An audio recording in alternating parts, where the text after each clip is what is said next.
Hello বন্ধুরা, কেমন আছেন সবাই? আজকে একটা নতুন রান্না নিয়ে চলে আসলাম আপনাদের সামনে। আশা করি ভালো লাগবে, অবশ্যই ভালো লাগবে। আর ভুল টুল হলে অবশ্যই ক্ষমা করবেন, ক্ষমার দৃষ্টিতে দেখবেন। হয়তোবা আমার রান্না খুব একটা ভালো না, তারপর চেষ্টা করি ভালোভাবে রান্না করার জন্য। আর আমার চ্যানেলটাকে অবশ্যই সাবস্ক্রাইব করবেন বন্ধুরা, লাইক দিবেন, শেয়ার করবেন। তেল দিয়ে দিলাম, তেজপাতা দিয়েছি, দারুচিনি দিলাম, গরম মশলা দিয়ে দিলাম, সাদা এলাচ, লং, গোলমরিচ সব কিছু দিয়ে দিলাম বন্ধুরা। আজকে আমি রান্না করব মুরগির মাংস বুটের ডাল দিয়ে। এখানে পরিমাণ মতো আসলে অনেকগুলো পেঁয়াজ দিয়ে দিয়েছি আজকে, যে ভালোভাবে রান্নাটা করব। কিন্তু আসলে আমার রান্নার পরে দেখলাম আসলে অতিরিক্ত হয়েছে পেঁয়াজটা। যাই হোক, দিয়েছি, ভালোর জন্য দিয়েছিলাম। তো এখানে আমি সব ধরনের মশলাগুলো নিয়েছি, বাটা মশলা থেকে আদা, রসুন, জিরার, ধনিয়া গুঁড়া, মরিচের গুঁড়া সব কিছু দিয়ে যে ভালোভাবে মশলাটা আমি কষিয়ে নিলাম বন্ধুরা।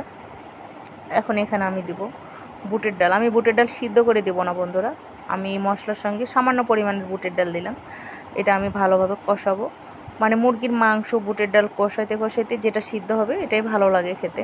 বুটের ডাল যখন সিদ্ধ করে দিব তখন ওটা তরকারিটা অন্যরকম একটা আসে। আর এভাবে দিয়ে দেখবেন, খুব মজা লাগে। আমার কাছে তো ভালো লাগে বন্ধুরা, জানি না আপনাদের কাছে ভালো লাগবে কি না। তবে যাই হোক, আপনারা অবশ্যই একটু ট্রাই করে দেখবেন, ভালো লাগবে।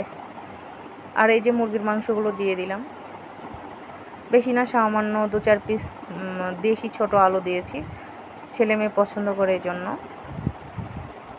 আসলে মা তো সবারই হয় যে সবার আবদারটুকু সন্তানদের ইয়াগুলো রান্না করতে পারলে হয়তো বা ভালো লাগে।